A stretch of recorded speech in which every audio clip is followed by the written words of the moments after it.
Hey everybody, welcome back to the Portable Gamer. Welcome back to American Truck Simulator. And welcome to the Idaho DLC. We're in Spokane right now. We're going to pick up and head right over the state line into Idaho and down to Lewiston. It's only about 150 miles, but when we get down there, we'll probably pick up another job and maybe just roll till 30 minutes. I don't know. We'll figure it out. I'm so happy that this is here. It is 10 minutes after 12. This dropped about 10 minutes ago, and I've been waiting for it.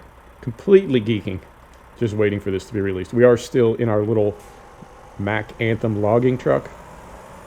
My favorite truck at the moment. Well, the Mack Anthem is. We got 3 of them. But I figure this one, with the trailer that we're running, is very appropriate for Idaho. So I've been driving around. I've been driving around. I've been kind of circumnavigating Idaho for weeks now. Maybe longer than that. Waiting for this DLC to drop. Really, really looking forward to it.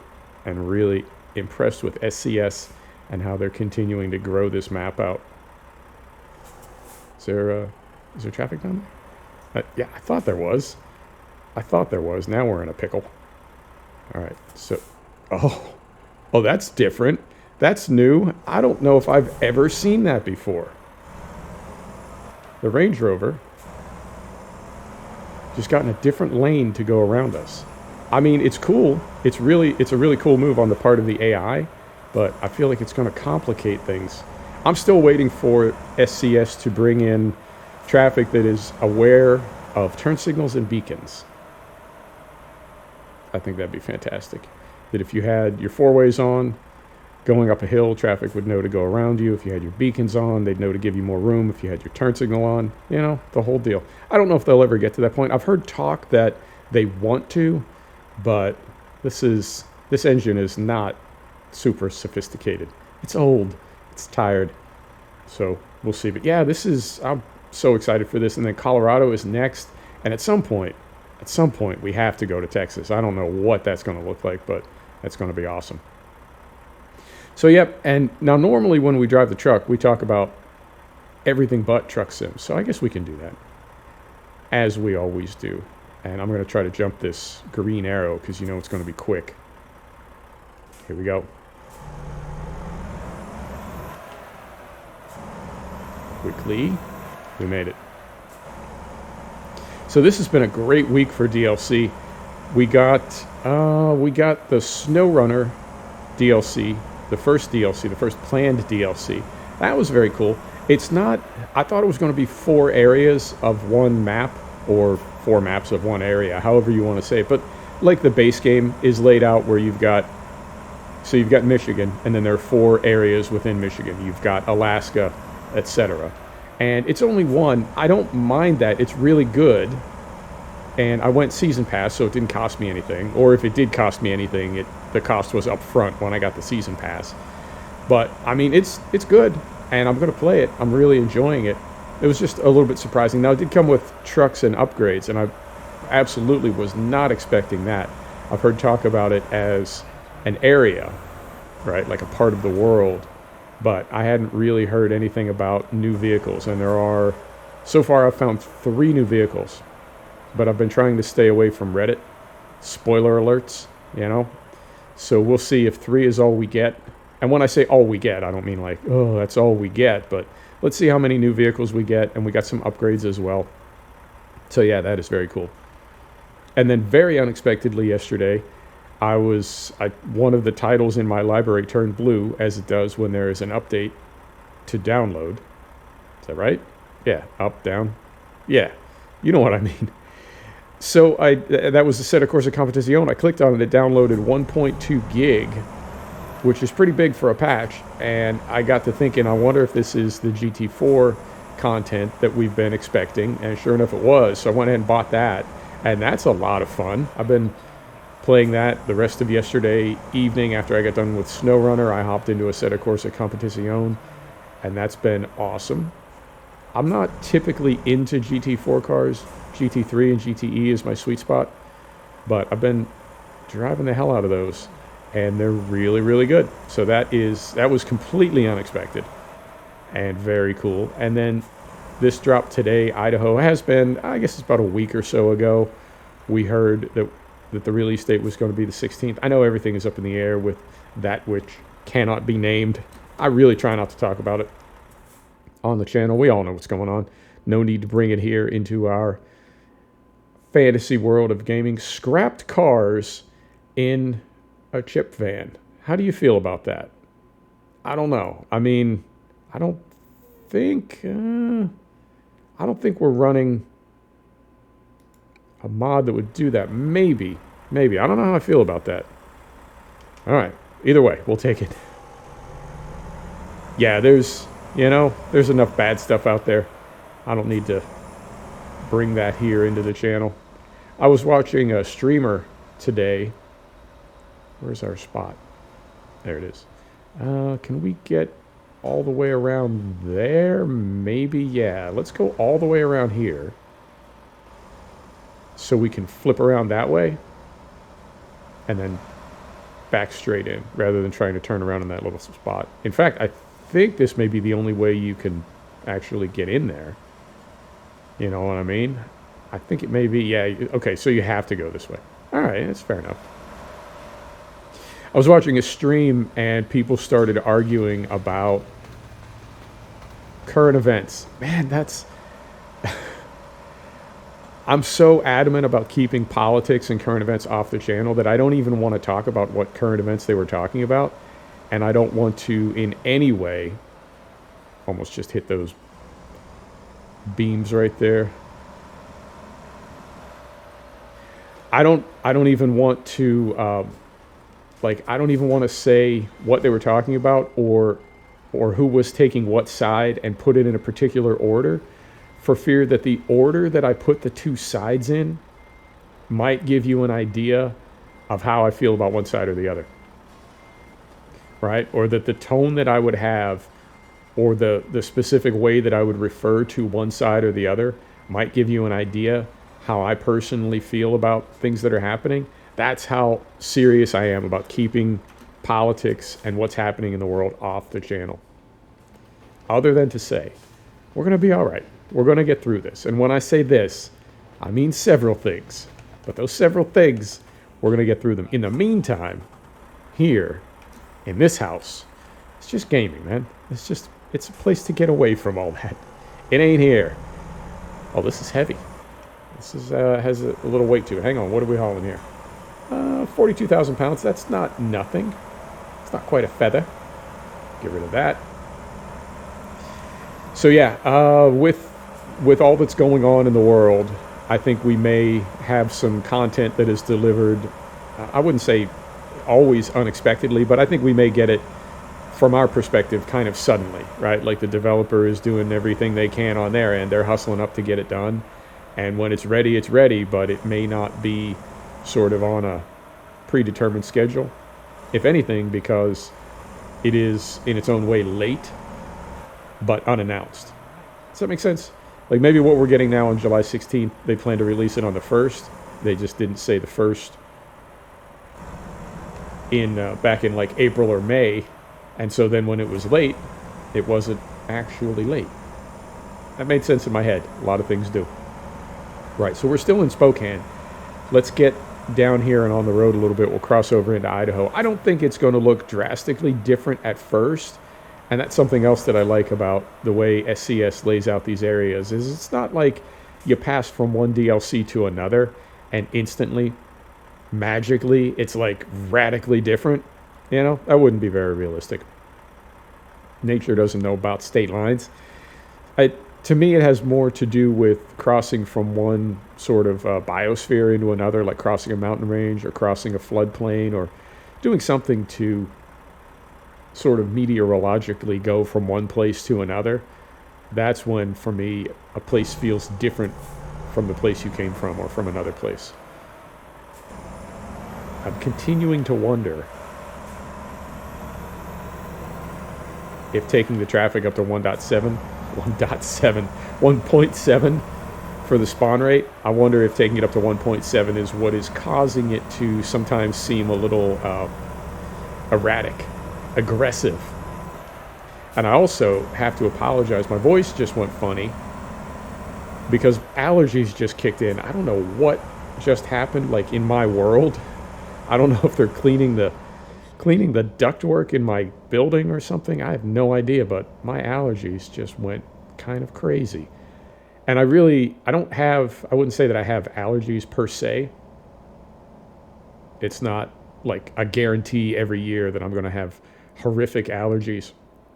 But there are some things, I guess, like anybody, that I'm allergic to. Right, so what else is going on? I think the next DLC that I'm looking forward to is... it's not a DLC, it's a new game, Train Sim World 2. But I've decided I'm not going to buy it. Yeah, I'm not. I've seen... There's a lot of controversy about it on the threads, on the Dovetail threads, and now it's possible that I'll get it for free.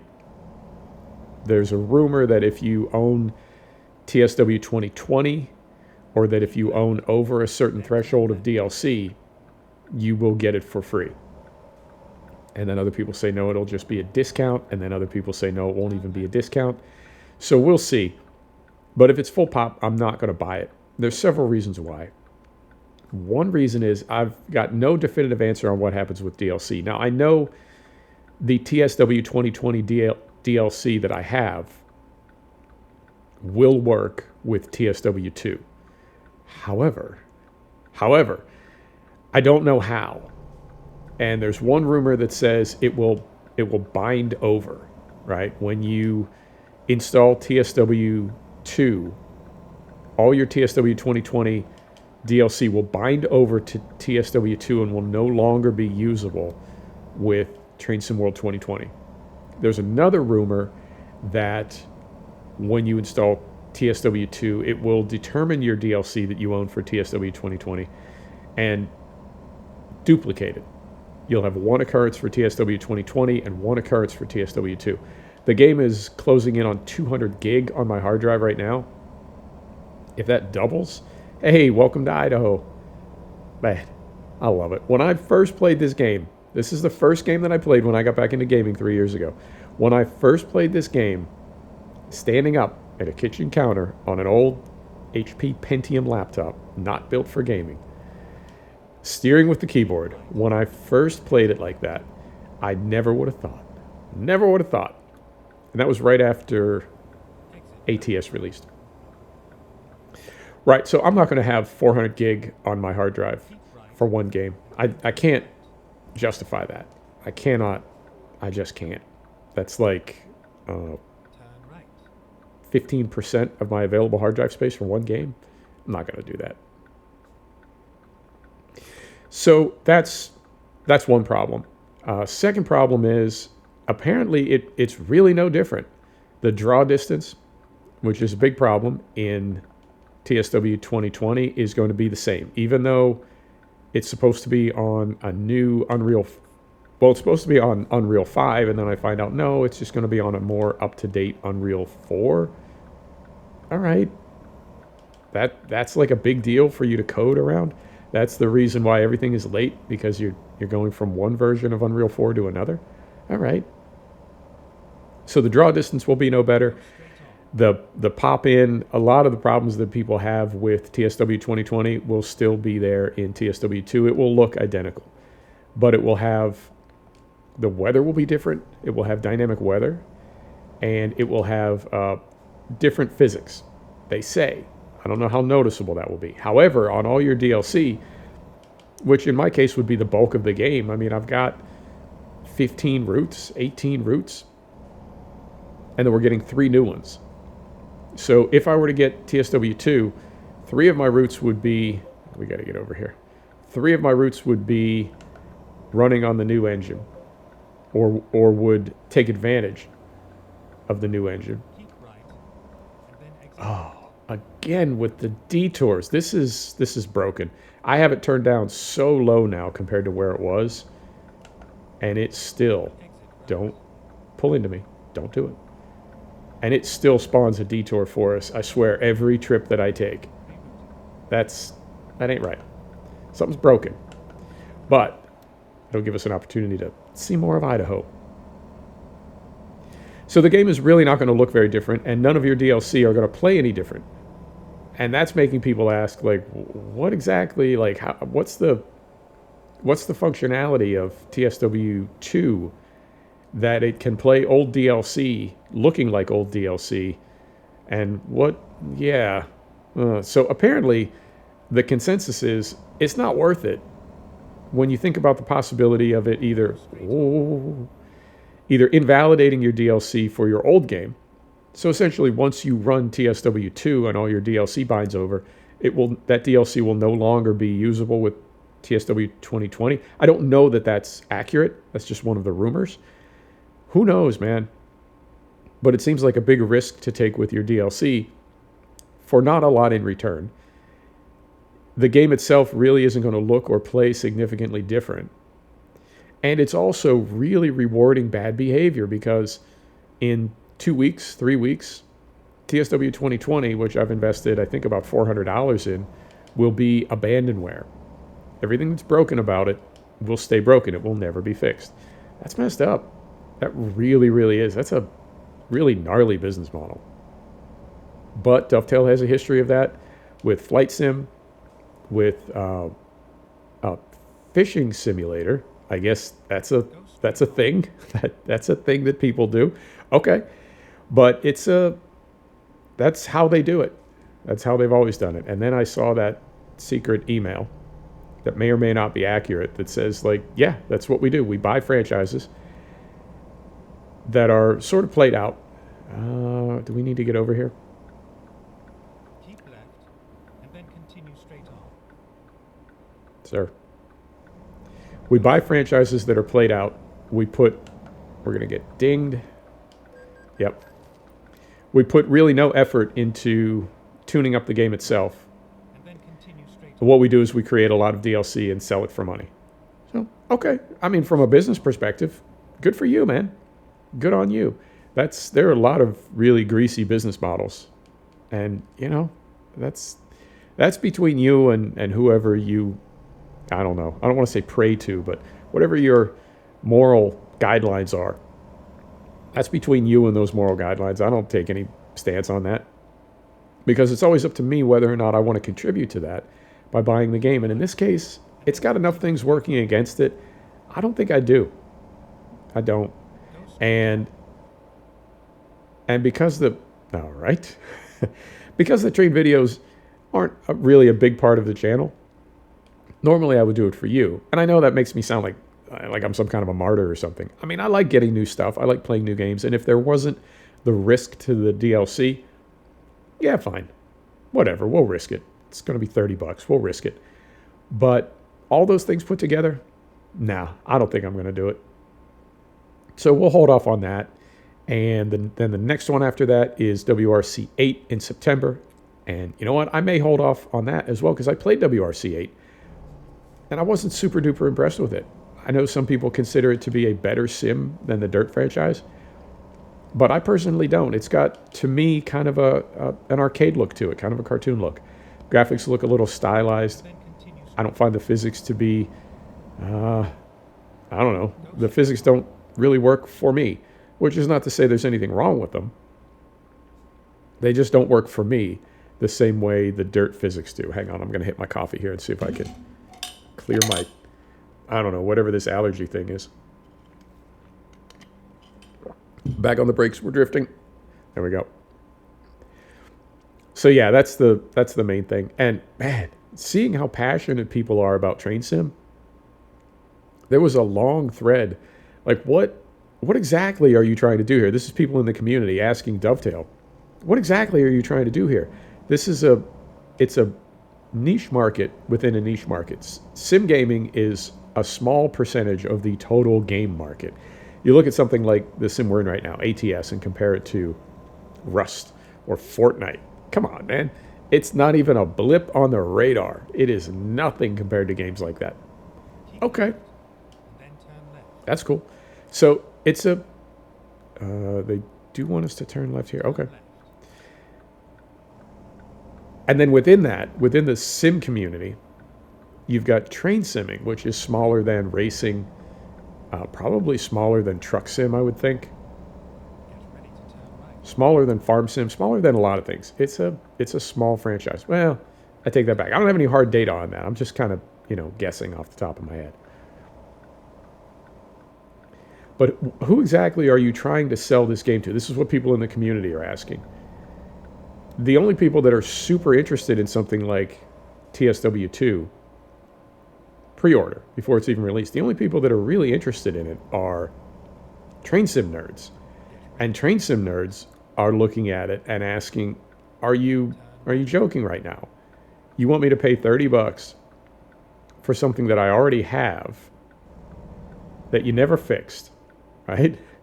And one of the comments that I saw was really good.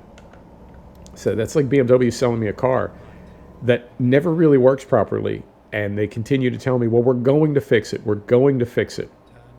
And then at some point that changes into something different, and what they say is, okay, we're not going to fix it. What we're going to do is make a new model year car. You really should buy that one. Oh, really? Okay. So the car you sold me that you never finished, that you never made right, that's gone now. We're just going to forget about that, and you want me to buy another car from the same company that didn't finish the first car.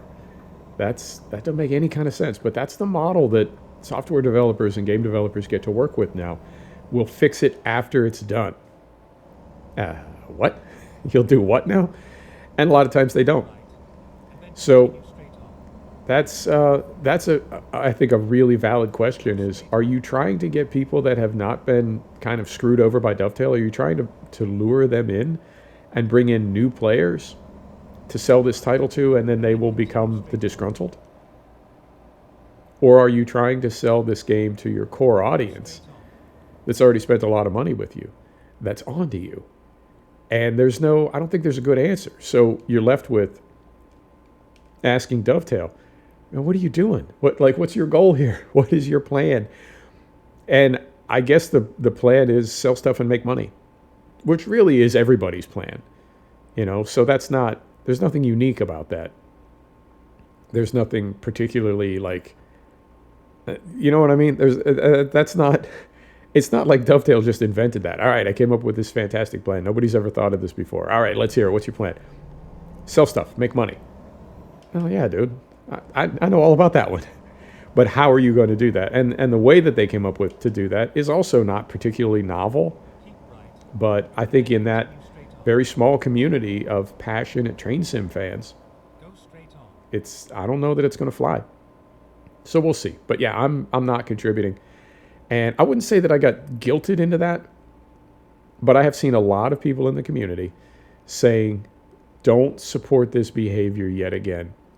We've all been burned so many times over the past 3 years with TSW 2020. We've all been burned. Please don't contribute to this again, or they're going to keep doing it. So we'll see. I mean, I'm completely satisfied with TSW 2020. It does have, there are some bugs in it, but nothing that I would consider game breaking. I know there are a couple timetables and missions that you can't finish. You just can't finish them ever. There's hundreds of them. Move on to the next one. But I am admittedly not the most passionate train sim player. So I think I can sort of gloss over that more easily than other people can. There are certainly game-breaking bugs in games and sims that I play that other people, I think, would look at and not even know what the hell I was talking about. So it's completely subjective. You decide for yourself what constitutes game-breaking and what you can deal with. And we're going straight here. Hope there's nobody back there, because we had to do a little last-minute lane change. All right, man, if we hit another detour, I'm going to call it, because we have not seen a whole lot of Idaho yet. Certainly seen plenty of Coeur d'Alene, though. That's where we are. Is it not? Yeah, I think it is. So anyway, end of rant. What else is going on? Yeah, the stuff for Assetto Corsa Competizione is fantastic. The stuff for SnowRunner it's really good. That's such an unusual game. That's another, I have to say, a niche title. And when I was playing it yesterday, I haven't played it since the last time I played it. Oh yeah, it sort of works that way.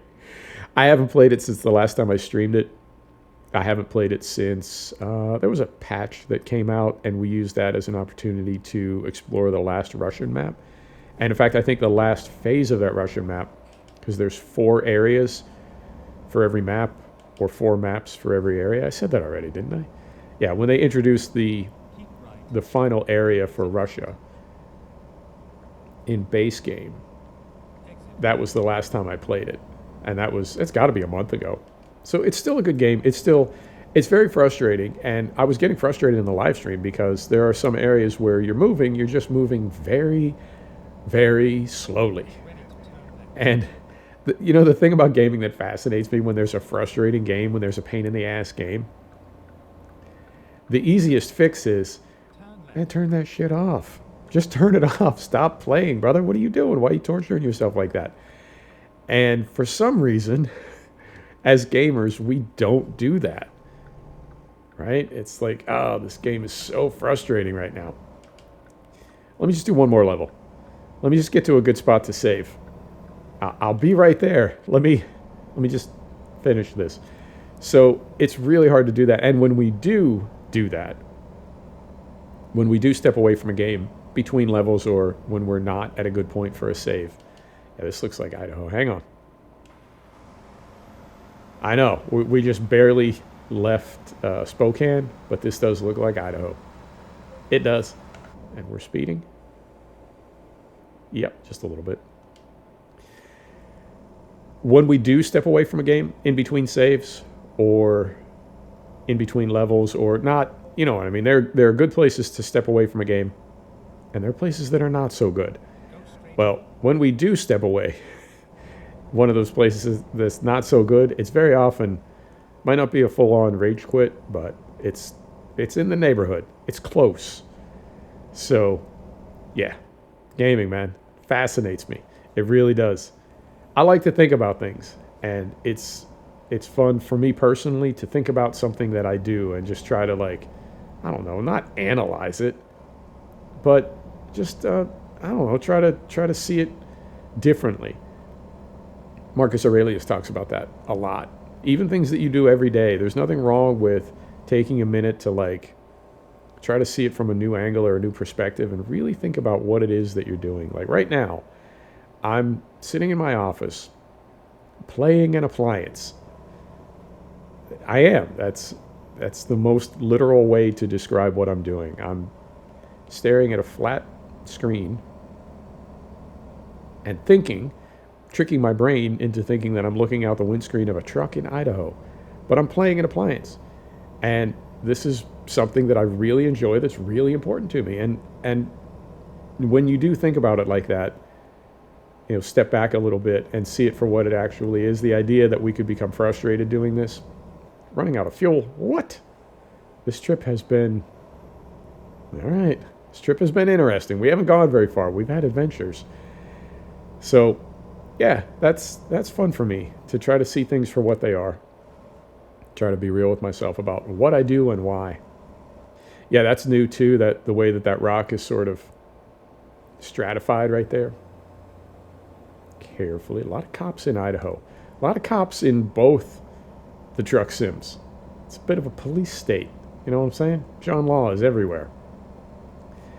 But we'll get through here. Let's do this. Let's go to either a fuel stop or Lewiston. Whichever comes first, we'll call it there because we're coming up right now on about 30 minutes.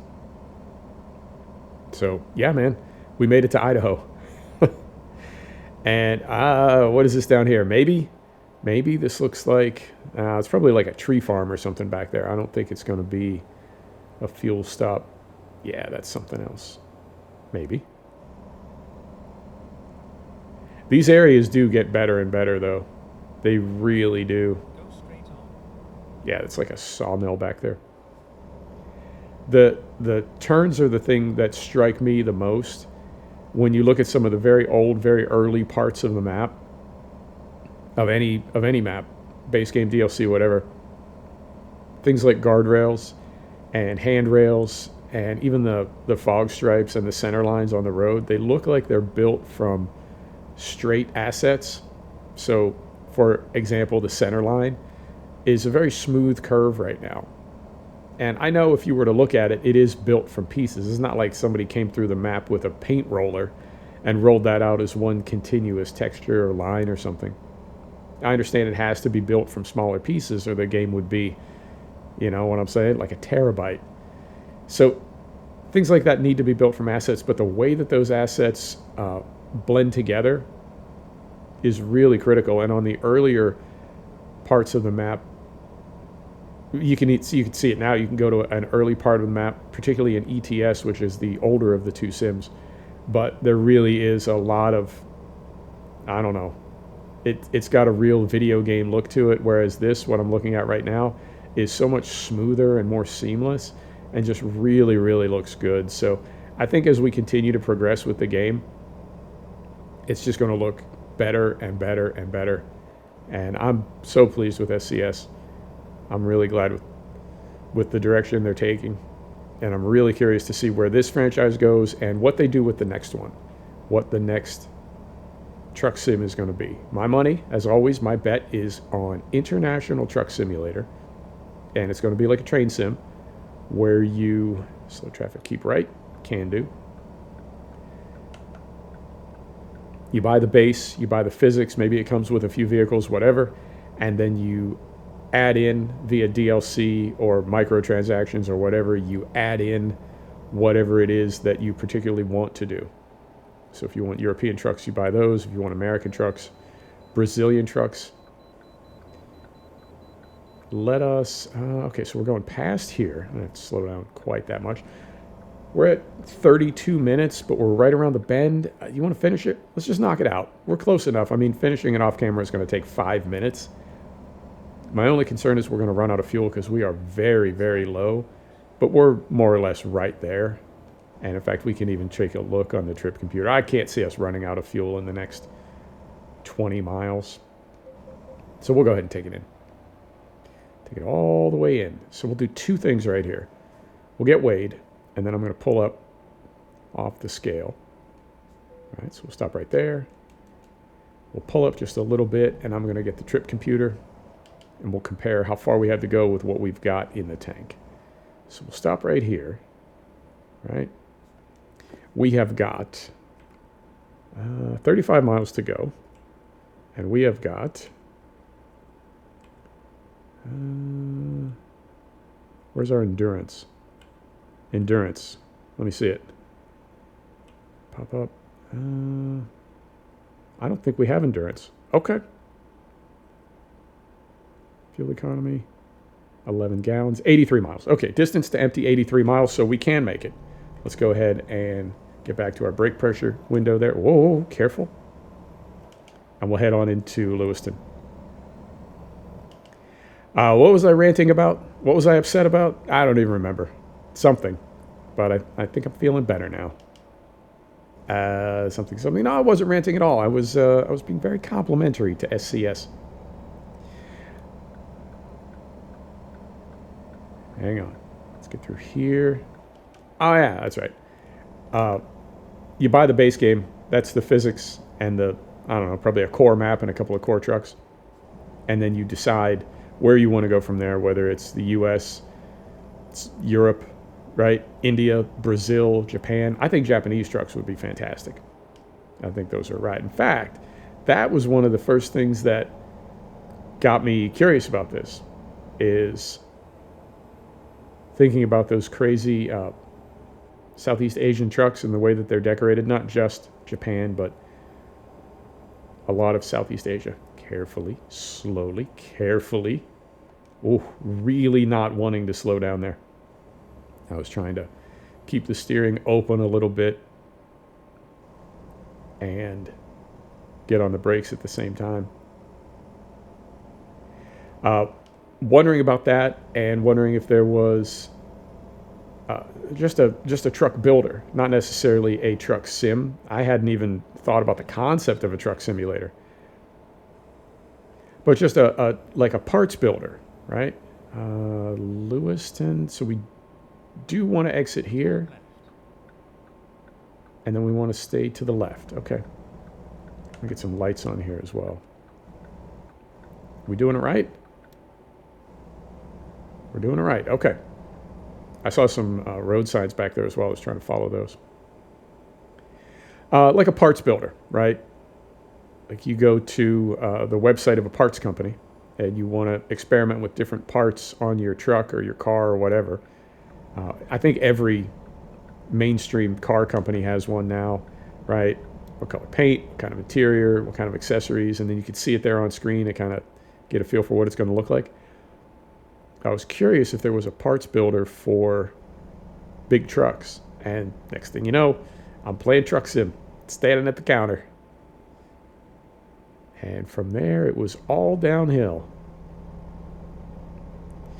All right, so we'll go down here and turn around. Where we at? 35 minutes? Yeah, it's going to be about 40 minutes, but that's all right. That happens sometimes. I would like to get over here, I think, because it looks like we're going to make a couple of lefts.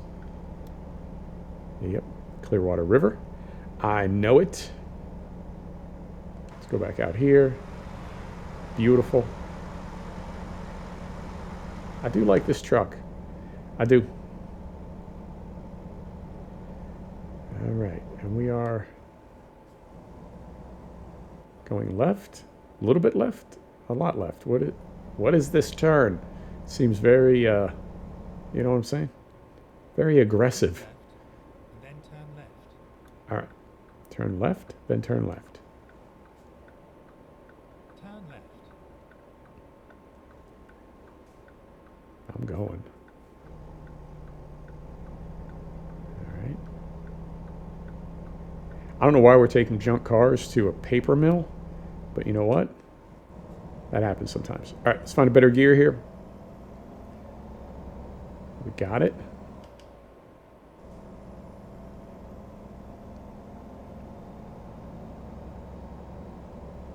And it looks like we're going to the end of the road. Oh, that's nice. The paper mill at the end of the road looks like it really is a paper mill. Is that right? Well, not really. That's over there on the left, and we're going somewhere off to the right. Well, there's a paper mill. Better than nothing, I suppose. Get ready to turn right. Get ready to turn right. You got it.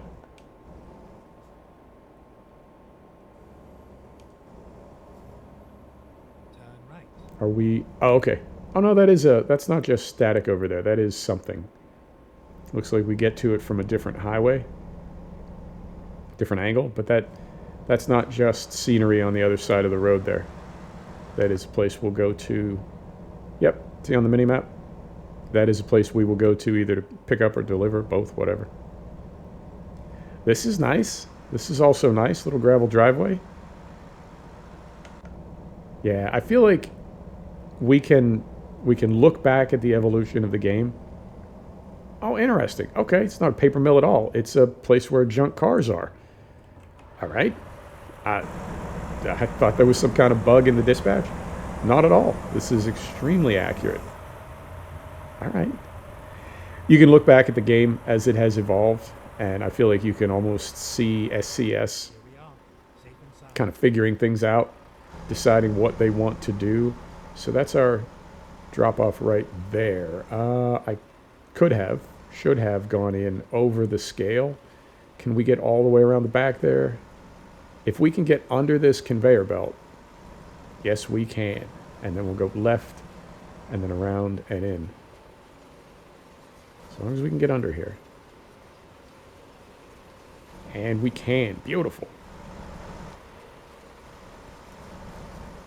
Right through here.